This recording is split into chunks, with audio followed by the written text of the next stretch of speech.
We talk about having a broken heart or someone having a heart of gold. We use these phrases all the time, but we kind of dismiss them as just poetic language. Well, today, we're going to explore what happens if we take those ideas literally. What if that feeling in your chest is way more than just a metaphor? Okay, let's get into it. So, we're going to ask what seems like a simple question, but it's actually pretty deep. What is your heart really trying to tell you?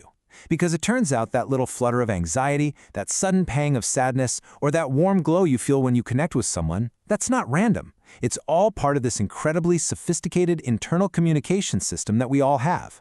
And it's amazing how we all just get these phrases, right? A heart of gold, a broken heart, the heart of a lion. We instantly know what that means.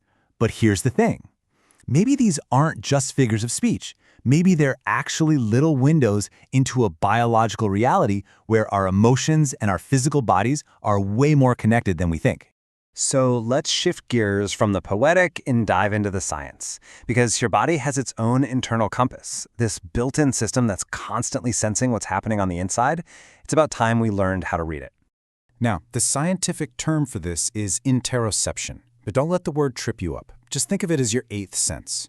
It's basically your brain's way of gathering all the signals your body is sending, everything from a racing heart to a knot in your stomach, and turning them into a detailed map of your internal world. This isn't just about feeling things, it's about understanding them. Okay, so how do you actually use this sense? Well, you can break it down into 4 simple but really powerful steps. First, just ask yourself, what am I really feeling? You gotta go deeper than just saying, I'm fine. Then, locate it. Where is that feeling in your body? Is there tension in your shoulders, a flutter in your chest? Next, inquire why it's there. And finally, identify what you need in that moment. It's like a practical roadmap that takes you from a vague feeling to a clear insight you can actually do something about. And this quote from Kate, the founder of Wit and Delight, just nails it. She says that when she starts with what's happening in her body, she can access information she just can't get to when she's stuck in her head. And that's so true, right? When our thoughts are just looping and spinning, our body often holds the key to getting clear. Okay, this is a big one. We've all been there. You get that feeling in your gut that tells you something is off. But how do you know if that's your intuition trying to guide you, or if it's just anxiety holding you back? This is such a crucial question. Learning to tell the difference between these two signals is a real skill, and it's one you can definitely learn. Because you want to be able to take smart risks and grow, not live a life based on fear. So, let's break down the differences. Think of this slide as your cheat sheet. Intuition. It feels calm, it's spacious, and steady. It's that quiet inner knowing that brings a sense of clarity. Anxiety, on the other hand, is loud. It feels urgent, pressured, and tense. It's fueled by those endless what-if loops, and it shows up as actual physical tension and racing thoughts. So, while intuition is kind of a calm guide, anxiety feels more like a runaway freight train. Now, this connection between our feelings and our body, it can get incredibly dramatic. Let's look at one of the most powerful examples out there. What actually happens to the heart when it's under extreme emotional stress? When we experience something like profound grief, our body is just flooded with stress hormones like cortisol and adrenaline.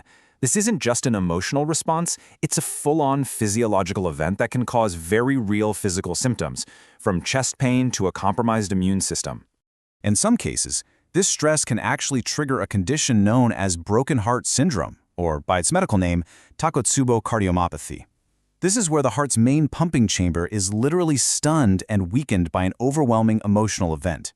The symptoms can be so severe, they actually mimic a heart attack. And just look at the range of things that can trigger it. It can be caused by devastating events like the loss of a loved one, but also by a fierce argument, or even, in some rare cases, a surprise party. The key isn't whether the emotion is good or bad. It's the sheer intensity of the surge. The name itself is fascinating. Takotsubo is the Japanese word for an octopus trap, and that's because during this condition, the heart's left ventricle actually balloons into a shape that uncannily resembles one of these pots. So this isn't a metaphor, it's a physical transformation of the heart muscle. Okay, so we've seen just how powerful these internal signals can be. The logical next question is, how can we all get better at listening? How do we fine-tune that internal compass? So let's get into some practical, everyday techniques. The goal isn't just to notice these signals, but to understand them and to build a stronger relationship between your mind and your body. One of the most effective tools is mindfulness, and we've got the data to prove it. A 2017 study found that after just one mindfulness session, participants' average resting heart rate dropped significantly, from about 65 beats per minute all the way down to 53. This just shows that we have a direct ability to calm our physiological systems down just by paying attention. And you can build this skill with really small daily practices. Start with low-stakes decisions. When you're on a walk, just ask your body which direction feels a little better, a little lighter. Pay attention to the subtle cues of fullness when you eat. Before making a tiny choice, like what to wear, just pause and notice your inner pull. These little moments build trust with your internal compass. Journaling is another powerhouse tool. By following these structured prompts, you can move from confusion to clarity. First, identify the feeling, then investigate its trigger, challenge the story you're telling yourself about it, and finally try to reframe it. This simple practice can turn really overwhelming emotions into valuable data. So let's bring all this together. This isn't about a one-time fix. It's about creating a daily conversation with yourself, an ongoing heart-to-heart that helps you integrate this inner wisdom into your life. As the author, Margaret Guilmetti, notes, practices like journaling are powerful because they're consistent. It's not about being perfect. It's about showing up for yourself, day after day, and building that muscle of self-awareness. So the crucial takeaway is this. Your heart and your entire body are speaking to you all the time. They are part of a dynamic system of intelligence. The language of a broken heart or a warm heart isn't just poetry, it's biology. And learning to listen to these signals, that's one of the most powerful ways to learn to trust yourself. So let's end with a question for you to take with you. Forget about yesterday or tomorrow. After everything we've just explored, take a moment right now. What is your heart telling you today? Ever felt a broken heart? Today, we're going to figure out what your heart is really saying. You know, we talk about our hearts all the time, but what do these phrases actually mean? Yeah, this is basically our code for huge emotions, from kindness to just deep, deep pain.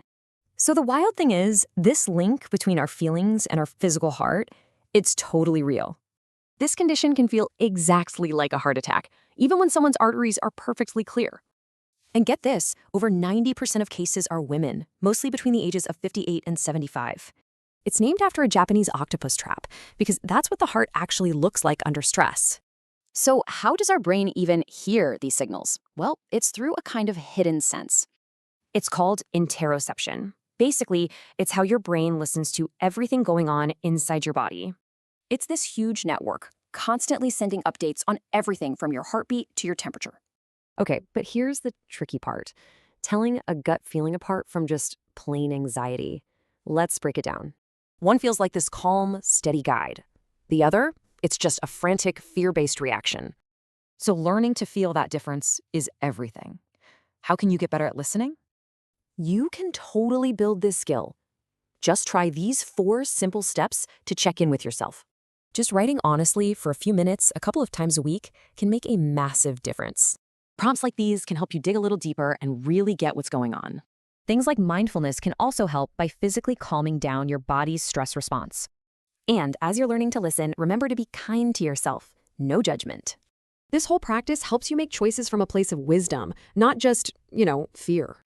The signals are always there. The real trick is just learning how to actually hear them.